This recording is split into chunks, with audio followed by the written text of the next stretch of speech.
அண்ணா ஒரு சின்ன ஹெல்ப்னா. சொல்லுங்க அண்ணா, எனக்கு அர்ஜென்ட்டா பணம் தேவைப்படுது. அந்த ஜுவல் வச்சு பணம் அரேஞ்ச் பண்ணி தர முடியுமா? பணம் அரேஞ்ச் பண்றதுக்கு ஜுவல்லா? பேக்ல என்ன? இது ஒண்ணு இல்லண்ணா, இது பழைய பட்டு புடவை தூக்கி போடுறதுக்காக வச்சிருக்கேன். பழைய பட்டை தூக்கி போட போறீங்களா? பழசுக்கு பணம் தராங்க. பழசுக்கு பணமா?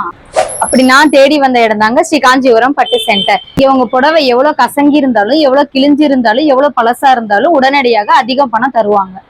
வணக்கம், காஞ்சிபுரம் பட்டு சென்டர் இருந்து RS அருணாச்சலம் பேசுறேன். வெள்ளியோட விலை உயர்வுனால பட்டுப்புடவைக்கு டிமாண்ட் இப்ப ஜாஸ்தியா இருக்கு. அதனால பட்டுப்புடவை ரேட்டு அதிக ரேட்டுக்கு நம்ம கொடுத்து வாங்கிக்கிட்டு இருக்கோம். பட்டுப்புடவை மட்டும் இல்லைங்க, வெள்ளி பொருட்கள், பழைய வெள்ளி பொருட்கள் இருந்தாலும் அன்றைய மார்க்கெட்டுக்கு செக் பண்ணிட்டு நல்ல ரேட்டு பெஸ்ட் பிரைஸ் கொடுக்குறோம். இது மட்டும் இல்லாம நம்ம பழைய கிழிந்த ரூபாய் நோட்டுகள் வாங்குறோம், 2000 நோட்டு வாங்குறோம். நம்ம கடை லொகேஷன் எங்க இருக்குன்னு பாத்தீங்கன்னா, Vayalur main road, Bishop Heber college, Geethanjali ஆப்போசிட்ல மைக்கேல் ஐஸ்மி பக்கத்து பில்டிங்ல லொகேட் ஆயிருக்கு. வாட்ஸ்அப்ல நீங்க சாரி போட்டோ அனுப்பிச்சீங்கன்னா நாங்க எஸ்டிமேட் சொல்லிடுவோம். உங்களுக்கு ஓகேனா நேர்லயே கூட வந்து நம்ம புடவையை கலெக்ட் பண்ணிட்டு அமௌண்ட் கொடுத்துருவோம். பட்டோட வாங்க, பணத்தோட போங்க.